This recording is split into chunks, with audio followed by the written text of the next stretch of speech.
નમસ્કાર મિત્રો, master education Gujarati ચેનલમાં તમારું સ્વાગત છે। મિત્રો, આજે હું તમારા માટે સરકારી ભરતીની માહિતી લઈને આવ્યો છું। ગુજરાત ગૌણ સેવા પસંદગી મંડળ દ્વારા જાહેરાત બહાર પાડવામાં આવી છે કે જેમાં અલગ અલગ જગ્યાઓ, અલગ અલગ પોસ્ટ માટે અલગ અલગ જગ્યાઓની ભરતી છે। જો તમે આમાં લાયકાત ધરાવતા હો તો તમે આમાં ફોર્મ ભરી શકો છો।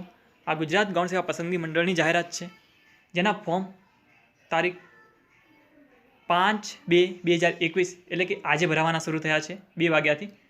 તો આ ફોર્મ જે 1 માર્ચ 2021 એટલે કે 1/3/2021 સુધી ફોર્મ ભરવાના ચાલુ રહેશે। તો તમે આ સમયગાળા દરમિયાન આવા ગુજરાત ગૌણ સેવા પસંદગી મંડળની ભરતીના ફોર્મ ભરી શકશો। હવે આપણે વાત કરીએ કે કઈ કઈ જગ્યાઓ છે। તો સબ ઇન્સ્પેક્ટર ક્લાસ 3ની ભરતી પડી છે, અત્યારે એના ફોર્મ ભરવાના ચાલુ છે। એની લાસ્ટ તારીખ 1/3/2021 છે। આમાં બધાની લાસ્ટ તારીખ 1/3/2021 જ છે। એના પછી વાત કરીએ તો બીજી એક જગ્યા છે સબ ઇન્સ્પેક્ટર ઇન્સ્ટ્રક્ટર ક્લાસ 3, પછી છે હવાલદાર ઇન્સ્ટ્રક્ટર ક્લાસ 3, પછી સબ એકાઉન્ટન્ટ અથવા તો સબ ઓડિટર ક્લાસ 3 અને હેડ ક્લાર્ક ક્લાસ 3ની જગ્યાઓ પડી છે। આમ કુલ 5 ભરતીઓ પડી છે। આ બધાની લાસ્ટ તારીખ 1/3/2021 છે। અને આની ફી જોઈએ તો જનરલ કેટેગરીવાળાને 100 રૂપિયા, બાકીની કોઈ પણ કેટેગરી તમે સિલેક્ટ કરો છો અને જો તમારી પાસે એક કાસ્ટ સર્ટિફિકેટ હશે તો તમને કોઈ પણ પ્રકારની ફી ભરવાની રહેતી નથી। હવે વાત કરીએ, સૌથી પહેલાં આપણે જોઈશું સબ એકાઉન્ટન્ટ અથવા સબ ઓડિટર ક્લાસ 3ની કેટલી જગ્યાઓ છે, શું લાયકાત માગે છે અને કઈ કઈ પરીક્ષાઓ આવશે, એમાં સિલેબસ શું રહેશે, તો આ આપણે જોઈ લઈએ। તો ચાલો શરૂઆત કરીએ। સૌથી પહેલાં તો તમે જોઈ શકો છો ગુજરાત ગૌણ સેવા પસંદગી મંડળ દ્વારા નાણાં વિભાગના ખાતાના વડા, હિસાબ અને તિજોરી નિયામક શ્રીની કચેરી હસ્તકની પેટા હિસાબની સબ અથવા તો સબ ઓડિટર વર્ગ 3ની જગ્યાઓ માટે અરજી મંગાવવામાં આવે છે ઓજસની વેબસાઇટ ઉપર। હવે દેખીએ તો કેટલી જગ્યાઓ છે।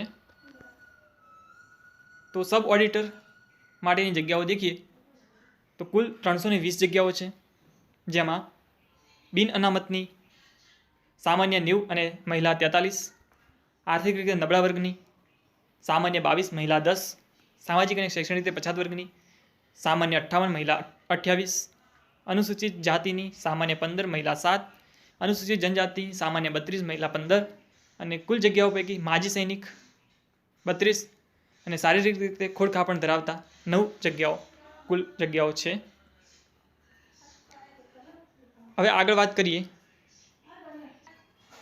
તો શૈક્ષણિક લાયકાત શું જોઈએ છે। તો શૈક્ષણિક લાયકાતમાં દેખીએ તો a degree in a bachelor of business administration એટલે કે BBA કરેલું હોવું જોઈએ, અથવા તો બેચલર ઓફ કોમ્પ્યુટર એપ્લિકેશન્સ એટલે કે BCA કરેલું હોવું જોઈએ, અથવા તો બેચલર ઓફ કોમર્સ કરેલું હોવું જોઈએ, અથવા તો બેચલર ઓફ સાયન્સ જેમાં મેથેમેટિક્સ કે સ્ટેટિસ્ટિક્સ હોવું જોઈએ, અથવા તો બેચલર ઓફ આર્ટ્સ જેમાં સ્ટેટિસ્ટિક, ઇકોનોમિક્સ એન્ડ મેથેમેટિક્સ વિષયો ઓપ્શનમાં હોઈ શકે છે કોઈ પણ યુનિવર્સિટીમાંથી, જે સરકારના નિયમ મુજબ યુનિવર્સિટી નોંધાયેલી હોવી જોઈએ। એ બધું તો હોય જ છે। એના પછી આગળ વાત કરીએ તો હવે વાત કરીએ પસંદગી પ્રક્રિયાની, તો પેટા હિસાબનીસ અને સબ ઓડિટરની જગ્યા ઉપર પસંદગી પામવાના હેતુસર ઉમેદવારે ઓપ્ટિકલ માર્ક રીડિંગ એટલે કે OMR પદ્ધતિના હેતુલક્ષી પ્રશ્નવાળા ભાગ 1થી લેખિત કસોટી અને ત્યારબાદ ભાગ 2ની કોમ્પ્યુટર પ્રોફિશિયન્સી ટેસ્ટની પ્રક્રિયામાં પસાર થવાનું રહેશે। અને આ પરીક્ષામાં નીચે મુજબના ગુણભાર રહેશે। તો ભાગ 1 લેખિત કસોટીની વાત કરીએ તો જેમાં સામાન્ય જ્ઞાન, જેમાં ગુજરાતનો ઇતિહાસ, ભૂગોળ, સંસ્કૃતિ, ભારતનું બંધારણ, રમતગમત, સામાન્ય વિજ્ઞાન, વર્તમાન પ્રવાહો, કોમ્પ્યુટર લગતું સામાન્ય જ્ઞાન, ટેસ્ટ ઓફ રિઝનિંગ, પર્યાવરણ, જાહેર વહીવટ, સરકારી યોજનાઓ, પંચાયતી રાજ અને ડિઝાસ્ટર મેનેજમેન્ટ અને ગાણિતિક કસોટીઓ વગેરે થઈને કુલ 30 ગુણના રહેશે। આમાંથી પૂછાશે 30 ગુણનું। બાકીની વાત કરીએ પાર્ટ 2ની અંદર, તો જેમાં ગુજરાતી સાહિત્ય અને ગુજરાતી વ્યાકરણ 20 માર્કનું પૂછાશે। વાત કરીએ પાર્ટ 3 તો અંગ્રેજી વ્યાકરણ, જેમાં 10 માર્કનું પૂછાશે। અને પાર્ટ 4ની અંદર બેચલર ઓફ બિઝનેસ એડમિનિસ્ટ્રેશન એટલે કે BBA, bachelor of computer application એટલે કે BCA, બેચલર ઓફ કોમર્સ અને બેચલર ઓફ સાયન્સ તથા બેચલર ઓફ આર્ટ્સમાંથી વિષયોના શૈક્ષણિક લાયકાતને લઘુત્તમ અનુરૂપ વિષયોમાંથી 90 માર્કનું પૂછાશે. આમ કુલ 150 માર્કનું પેપર હશે. હવે આગળ વાત કરીએ તો આ 150 માર્કના પેપર માટેનો સમય 2 કલાકનો રહેશે. જો તમે OMR પદ્ધતિમાં પરીક્ષામાંથી પસાર થઈ જાઓ છો તો તમારે કોમ્પ્યુટર પ્રોફિશિયન્સી, કોમ્પ્યુટર કાર્યક્ષમતાનો ટેસ્ટ આપવો પડશે, જેમાં 75 ગુણ હશે. સમય 1 કલાક ને 15 મિનિટનો આપવામાં આવશે. જેમાં શું વિષય હશે તો એક્સેલ સ્પ્રેડશીટમાંથી 30 ગુણનું પૂછાશે. પછી ઈમેલ કરવા વિથ ફાઇલ અટેચમેન્ટ 15 માર્કનું આવશે. પાવર પોઈન્ટ 15 માર્ક અને ટેન્ડર નોટિસ અંગ્રેજી તથા ગુજરાતીમાં 15 માર્કનું હશે. કુલ આમ 75 માર્કની આ કોમ્પ્યુટર ટેસ્ટ પણ હશે, જેમાંથી પણ તમારે પસાર થવું પડશે. અને જો આ બંનેના મેરિટ ગણાશે અને આ મેરિટના આધારે તમારું યોગ્યતા રહેશે. વાત કરીએ આગળ તો હવે આપણે વાત કરીએ હેડ ક્લાર્ક ક્લાસ 3ની. તો આમાં શું લાયકાત માગે છે અને કેટલી જગ્યાઓ છે બધું જોઈ લઈએ. Head clerk class 3. તો ચાલો સીધા ફાઇલ ઉપર જઈએ. તો આમાં તમે જોઈ શકો છો કે હેડ ક્લાર્કની કેટલી જગ્યાઓ છે.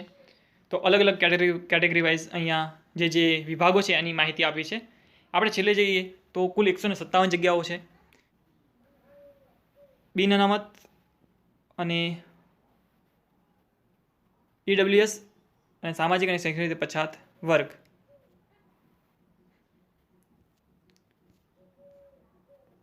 તો જનરલમાં 65-21, EWSમાં 9-1 અને OBCમાં 34-6 અને એવી જ રીતે બીજી આગળ તમે ઓજસની વેબસાઇટ પર જશો એટલે તમે ડિટેલ્સની અંદર તમને બધી વધારાની માહિતી મળી જશે કે કઈ કઈ કેટેગરી માટે કેટલી કેટલી જગ્યાઓ છે.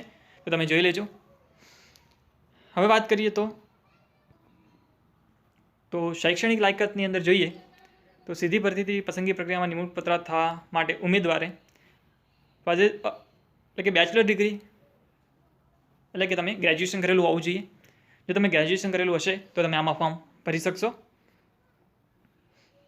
એટલે કે ગ્રેજ્યુએશન આમાં માગ્યું છે શૈક્ષણિક લાયકાતમાં. હવે આપણે વાત કરીએ પરીક્ષા પદ્ધતિની. તો જેમાં ભાગ 1ની અંદર પ્રથમ તબક્કામાં લેખિત સ્પર્ધાત્મક કસોટી OMR ભાગ 1 અને ત્યારબાદ એમાં પાસ થયા બાદ ત્યારબાદ બીજા તબક્કામાં કુલ જગ્યાના મેરિટના ધોરણે કેટેગરી વાઇઝ અંદાજિત 3 ગણા ઉમેદવારોને કોમ્પ્યુટર પ્રોફિશિયન્સી કાર્યક્ષમતા ટેસ્ટના ભાગ 2 એમ 2 કસોટીઓ લેવામાં આવશે, જેની વિગતો નીચે મુજબ છે.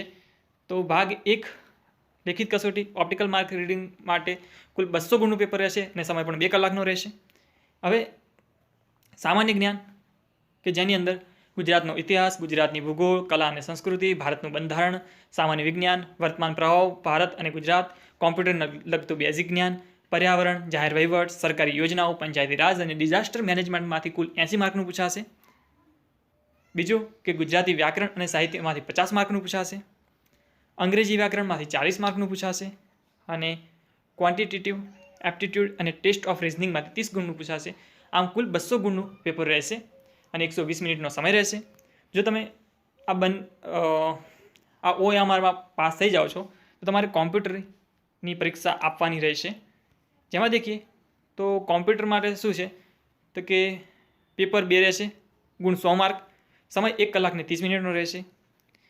જેમાં ગુજરાતી typing test 30 mark, English typing test 20 mark અને computer practical test with reference એ કંઈક 50 માર્કનું છે. એમ કુલ 100 માર્કનું, જેમાં 1 કલાક ને 30 મિનિટનો સમય રહેશે. અને કોમ્પ્યુટર પ્રેક્ટિકલ ટેસ્ટ રહેશે પાર્ટ 3ની અંદર, જેમાં preparing a note in a word file બનાવવાની રહેશે, 10 માર્કની છે. પાવર પોઈન્ટ સ્લાઇડ બનાવવાની રહેશે, જે 15 માર્કનું છે. એક્સેલ સ્પ્રેડશીટ જેમાં 15 માર્કનું છે અને ઈમેલ વિથ અટેચમેન્ટ એ 10 માર્કનું રહેશે. તો આ એની 2 ટેસ્ટ રહેશે.